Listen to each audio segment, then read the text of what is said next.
Hey, how's it going? So, right now I'm just going to talk about something that started happening a decade ago at least, and just over the past year kind of coalesced into something interesting. So, what it was is that I got this cat. This cat, he's Moo because he looks like a Holstein on his coat. And as you can see, he's taking a nap on one of my shirts because he likes to do that for some reason. Oh, now you're all there. We go, sort of.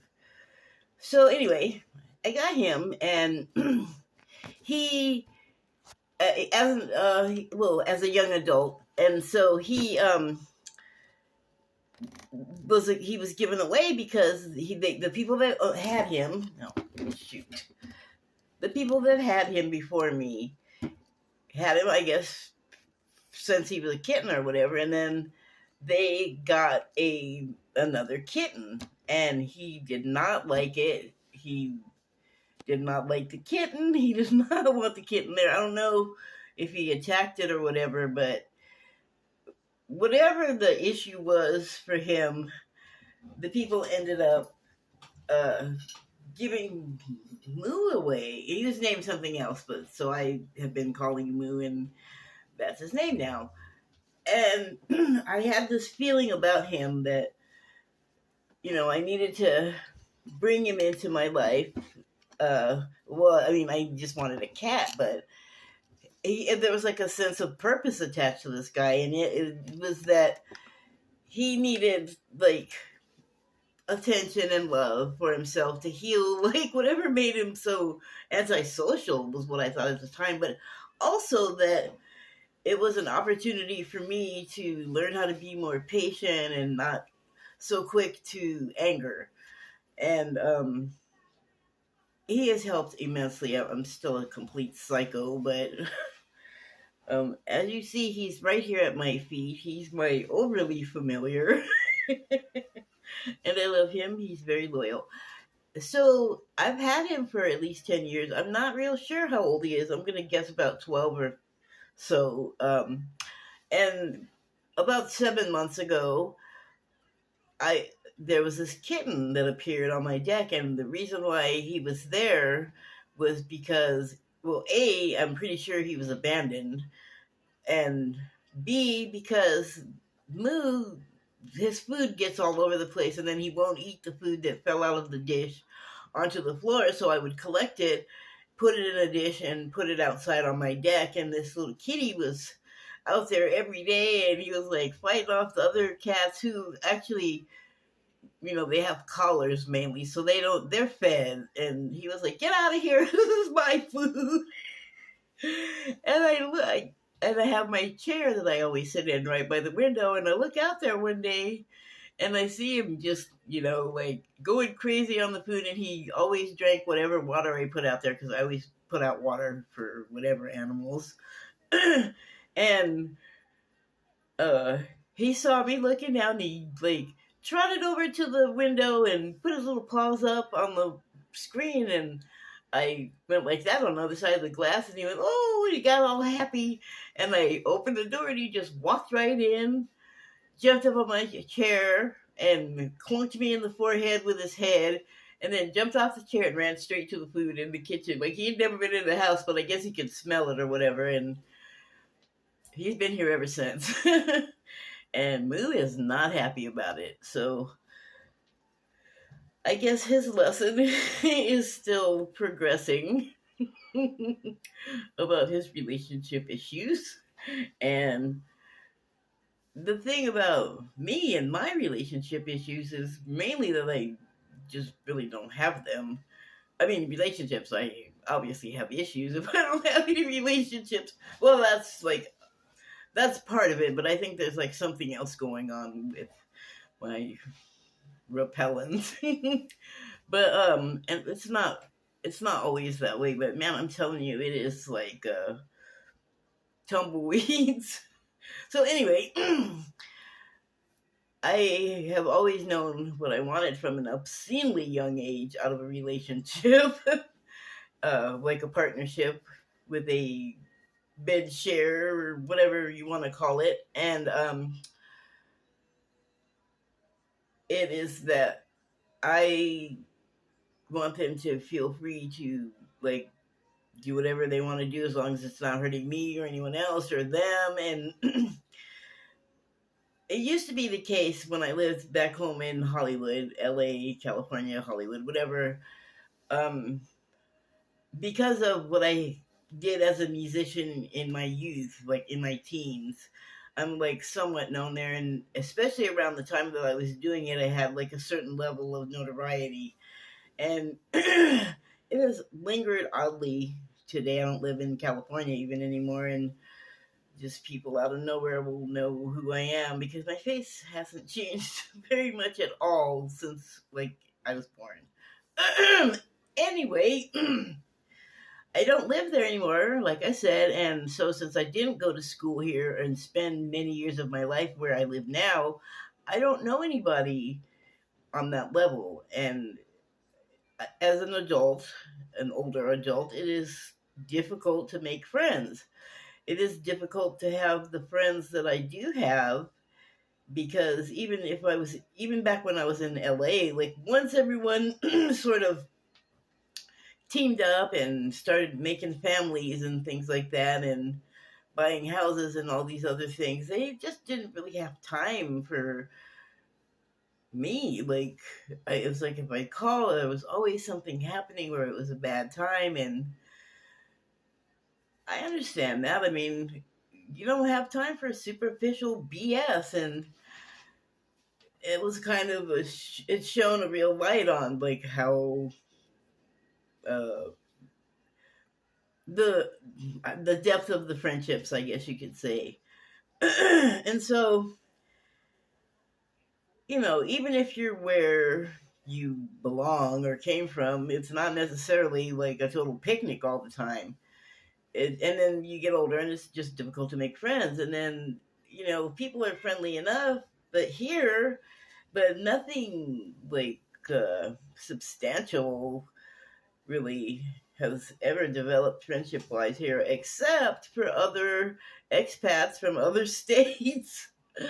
And I'm not like great friends with them, but I think because they came here from somewhere else and are used to dealing with like long distance sort of communications, it's not as awkward feeling to still keep being friends because we don't still live in the same town in the same state. I have found that like the people that I have met that were from here, like if I moved out of that town, you were just gone and never like you can't like use the phone or the computer, like I don't know, it's weird, but also shines a light on like just how deep those friendships are not. And granted, but what I regard as like a deep friendship is something that takes a long time, takes years. It's an investment.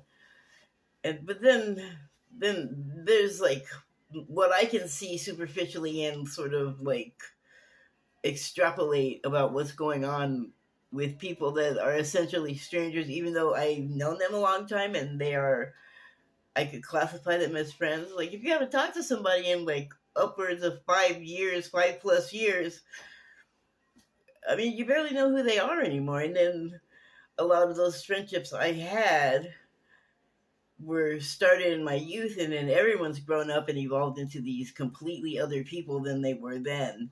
And I feel like that's true with me too, of course, but I still feel really rooted to that younger version of myself. But the reason why I bring all of that up is that statistically most of my friends were men, and so that's another layer that like even if both people, like the male friend has now become married or has like a longtime partner, those women, even if they also are my friends from the very same time and we all know each other from the same time, they do not want me talking to my friends that happen to be men that are also like their whatever, like property, I guess. And they don't. They're not gonna like fight the woman they live with just to be able to talk to somebody once in a while that's really far away. But if you're on the other end of that, it's like, wow, well that sucks. So I always wanted to be with a person that understood that, like, I have a lot of friends and a lot of them happen to be male, but it doesn't mean anything's going on. Like, just because suddenly I'm together with someone or suddenly they're together with someone, they're going to be like, oh my God, how did I ever miss how attracted I was to this person that way? It's like, it doesn't work that way for me. And it's hurtful when I can't, like, be friends with my friends because, I don't know, it sucks. But that is like a thing that I've always wanted to be a feature of the understanding. But now it's not really germane anymore. Like, I don't even have that life anymore. And now, like, but whatever. And so another thing is just like, do your thing. I'm not gonna be like, where are you? What were you doing? Who are you doing with? When did you do? Like, I'm not gonna be just checking up behind them like a stalker. And I would expect and appreciate the same courtesy extended to me. Like, if you're gonna choose to be with me, then like be with me, but don't like stop your life. Like go. You can talk to people just like you did before. I'm not possessive that way, but I also like want to be respected, and so I'm not like a cheater person, even though I've always like accidentally been with cheater people because they lie to you and say they are not with someone, and of course you find out after you've done something you wouldn't have done had you known better that there was someone. So that's always fun. And it's also something that's made me turn away from that kind of relationship for like 5 years plus at a time or a decade longer. And also just I was always wanting someone that would be as interested in what I had to say and what I thought and whatever I was into as much as I would be them.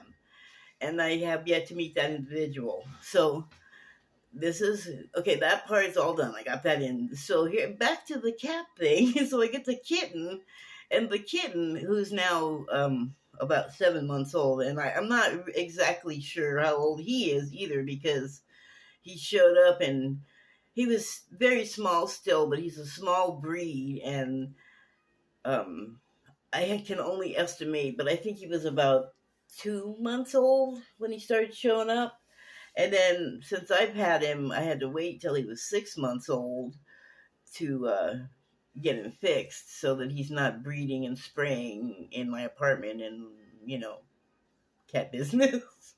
So, but, he's also very loyal, very loving. And I have this dynamic with these two guys, like, fighting over me basically. But the kitten, every time he comes and goes, he makes sure to like come up and rub up against me or clunk his head against my forehead and or just reach out. Like, he's very loving, and he always says hi and bye, mom, and I love that. And both of them are very interested in whatever I'm doing, and I have to pay close attention to whatever they're doing in case they do some sort of cat business that screws up my cappy business. But they're, my little companions, and I was thinking how funny it was that the little cat came along and kind of fulfilled most of my requirements for a partner, except for a couple, a couple of important ones. And I like to watch channelings and, listen to like religious figures channeled through actual live humans and ascended masters and things of that nature. And so one day I'm sitting there listening to one, and they start talking about just what I was saying about like what I would like in a relationship or like out of a relationship or my little list of requirements. And the being channeled, I don't remember who it was right now. I don't even know if I heard who it was because I came into it when it was already started. But he starts talking about um this, like wanting to like be with a certain someone, and how like that's not important. And I mean, it's good if it happens, but like don't obsess on it. And I was thinking, okay, well, I mean, I think about it, but if I feel like if I was obsessed, I'd be all made up and dolled up and, you know, ticking all those boxes of how, like what women are expected to dot dot dot. And I'm not really interested in doing all of that. Uh, so I it makes it, I think, makes it hard for guys. Like if you're not like the thing that everyone expects, they don't know what to do with you or something. I don't know. I don't know, but uh, he was saying, if you end up by yourself, then if you want these things that I was saying I wanted out of a partner, he says, you may get them, but it might be a cat. And I was like, what? Because this was about, like, it was only days after I had the same realization. Like I said myself, like, the cat was what I'd been asking for, sort of, mostly, kind of. So, that's it. That's all I wanted to talk about, is just the way that like, loop came together. And yes, I got very personal, but big deal. Who cares? It's just for entertainment purposes. It's not the end of the world.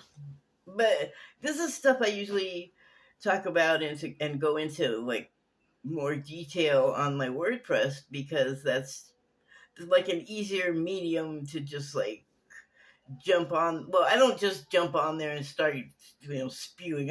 Obviously, well, not obviously, because you can't see what I'm thinking, but I give whatever I'm going to write plenty of thought, like for days or more, often more, before I actually go on there and write it. But sometimes I'll be talking about something current. But this kind of stuff, like I was talking about here, like these weird little connections with like what's going on in your head, and then what's going on outside your head in your life, and then, the voice of spirit from beyond the veil just comes in and says the thing.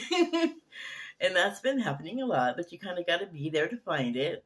You got to, like, there's a little process, which I am still totally going through. You're always going through it. Everyone always is.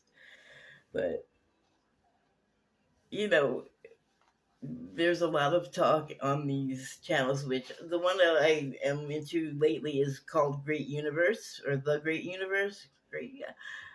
Well, one of those. And, excuse me.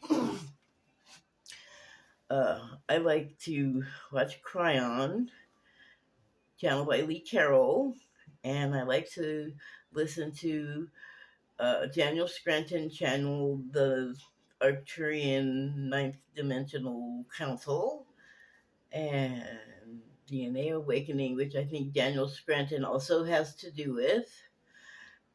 There's a lot. Jenny Burat, who channels Metatron, I really like. And it's funny, but I think it's the way it's supposed to be working out. You just have to notice it. But whatever I need to find or hear or have verified, I will go and watch it, because I'm not just going there to like, check against my lottery ticket and verify things. I go there to like learn stuff, or to have stuff, learn stuff that triggers memories of. I'm not going to go into all of that. Like, if you want to know about any details about all of that stuff, it's better if you learn it yourself, if you seek it out yourself. But I'm just sharing my experience, because that is what, once you're in this, you're encouraged to do, so that you start to notice like really cool and fun things, and the scarier things that want to scare up a negative emotional reaction in you have less impact because they're gonna happen regardless. But like, if it's not your personal deal, like if it's not mine, I'm like finally at a point where I can be like, wow, that's happening, and I'm not sarcastic about it at all. It's just like it is just over there happening, and regardless of anything I'm actively doing, like I'm not causing it or not causing it. And what I've learned in sort of following these sorts of things is the best activity that anyone can do to help is inactivity. Like, just mind your garden, stay in your lane. If you have to do something else, you will get a spiritual tap on your shoulder and either be told or nudged in that direction. And yeah, I'm just gonna I'm cool waiting for that. I'm cool waiting for the word. I'm cool waiting for the message. Because if I try to get too active in things and direct or control, it doesn't always really work out that well. So, not in everything, but in important things that I think of as important. So, I'll have more of that. Just water. I guess that's it. I hope that nothing that you have a good evening because it's evening here. Thank you and good night.